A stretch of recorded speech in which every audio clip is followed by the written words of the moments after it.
Hello, Sagittarius, Sun, Moon, Rising, and Venus signs. Kamusta po kayo? Sana po ay nasa mabuti kayong kalagayan. Welcome back po sa Star Tarot.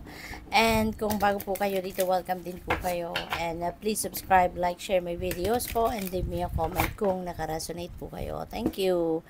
So, tignan natin kung ano mga messages sa inyo. First message po would be for general life, and we have 3 of Pentacles. Yan, napakaganda nito kasi kung mag-fall ito, lalo-lalo na, no, sa inyong kaperahan, diba, na energy na to, napakaganda kasi this is the beginning of your success. No? Ito na yung simula ng pagtagumpay ninyo, simula na ng pag-alagwa, no, ng karera ninyo, trabaho, yung ganon. Kasi kung dati siguro din sanay kayo na mag-isa, nagtatrabaho kayo mag-isa, ngayon baka kaya bibilis lalo yung pag-akyat ninyo sa ladder of success dahil meron na kayong mga makakatulong. Pwedeng merong mga supportive people around you, no, that is going to help you, no, sa inyong trabaho, sa task na binigay sa inyo, sa kung ano man ang trabaho, no, na pinagkakaabalahan ninyo. Maaaring meron na kayong katulong dyan.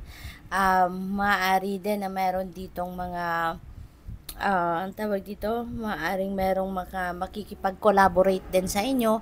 Baka meron ding kakailanganin din ang tulong ninyo. Kaya maaaring meron din lalapit sa inyo at sila din yung makikipag-collaborate sa inyo, no? What else? For your money, career, and finances naman, we have Ace of Wands. Ayan. So, napakaganda nito. Kasi this is a new beginning energy. At meron kayong creative ideas, new creative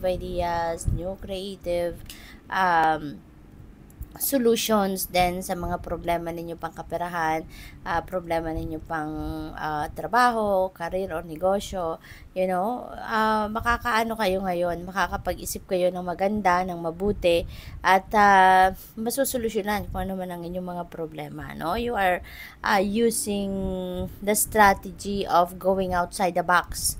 Kumbaga, no, hindi ito yung gagamitin ninyong strategy na dati-dati nyo nang ginagawa, yung old style, kumbaga. Ngayon, you are going to use a different approach, no, sa pag-solve sa mga problema ninyo na related sa inyong money, career, and finances.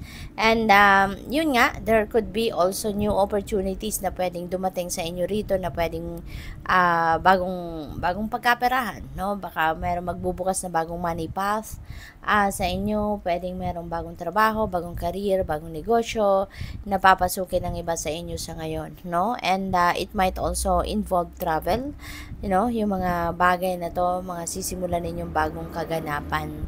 At there will be an excitement, no? There's a lot of excitement na maaaring maramdaman ninyo sa mga gagawin ninyong ito kasi involved dito yung inyong creative prowess, no? At maaari, no, sa ngayon finally nagkaroon na kayo ng pagkakataon, no, na magamit or ma-express ninyo yung ano ninyo, yung galing ninyo, you know, sa kung anumang bagay. So, pagdating sa inyong relationships naman, we have Knight of Wands. Ayan. So, inspired, no? You're going to be very inspired, passionate. So, maganda. Masaya, maganda yung samahan ninyo ng inyong person. Pwede rin na ang iba sa inyo rito siguro magkakaroon ng whirlwind romance, diba? Yung pwede na ang iba sa inyo ngayon, kung kunyari wala pa kayong karelasyon, baka meron dadating dito na someone na pwedeng manligaw sa inyo, and this person will be someone na very charming pero impulsive naman, no? Yung ganun. Kaya maging ano din kayo, maging mapili, di ba? Or depende rin sa kung ano yung gusto niyo. So, we are all given free will, kaya decision niyo yan kung sino or kung anong klase, 'di ba, na partner ang gusto ninyong makasama, 'di ba? Kasi pwede rin na adventurous, no? Mahilig din sa travel siguro yung taong ito na pwedeng maging person ninyo sa ngayon.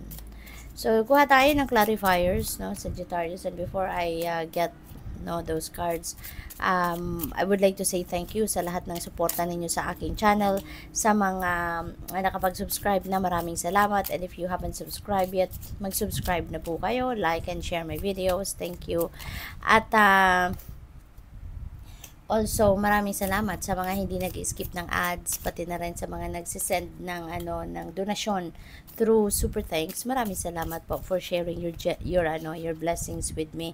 Salamat sa pagiging generous. God bless you more. So, magician. Ayan, magician, there's this is taking action, no? This is taking action. Kung ano man itong mga gusto ninyong ma-achieve, no, sa buhay ninyo, ano man yung goal ninyo sa ngayon, you are going to take action towards that na, no?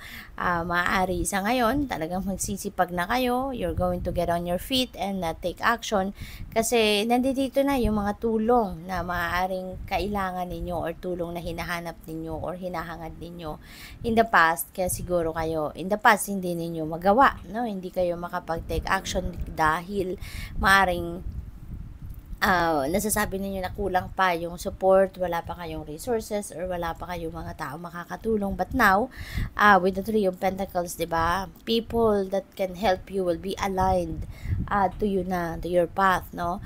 Kaya siguro ngayon, magde-decision na kayo na this is the time na, no, na kailangan ko ng simulan nito, gawin ko na habang nandito na yung suporta sa akin. With the Ace of Wands naman, we have King of Pentacles, which is really, really beautiful kasi this signifies na kung ano man ang mga sisimulan ninyong bagong ganap dito sa buhay ninyo pagdating sa inyong money, career, and finances, there you can expect success, no? You can expect success, mararating mo yung tugatog ng tagumpay mo dyan sa mga bagong pamamaraan, no, or mga creative ideas ninyo, no, na gagamitin ninyo ngayon patungo doon sa pagsisimula ninyo ng bagong kaganapan, bagong trabaho, negosyo, career ninyo, mga ganon. You can expect success in the end dito, no? At mararating mo yung posisyon ni King of Pentacles na you are going to be very successful in terms of your money, career, and finances eventually. With the Knight of Wands, kailangan mo din dito na magpakatatag ka lang, okay? Tibayan mo lagi ang inyong loob, tatagan mo ang inyong loob, no? Kasi hindi madali, 'di ba, ang pagpasok sa isang romantic relationship or kahit anumang klaseng relationship. Sometimes may mga obstacles, may mga challenges tayo na na-encounter sa sitwasyon na yan kasi yung relasyon naman hindi naman laging heaven lang, 'di ba? Hindi laging masaya.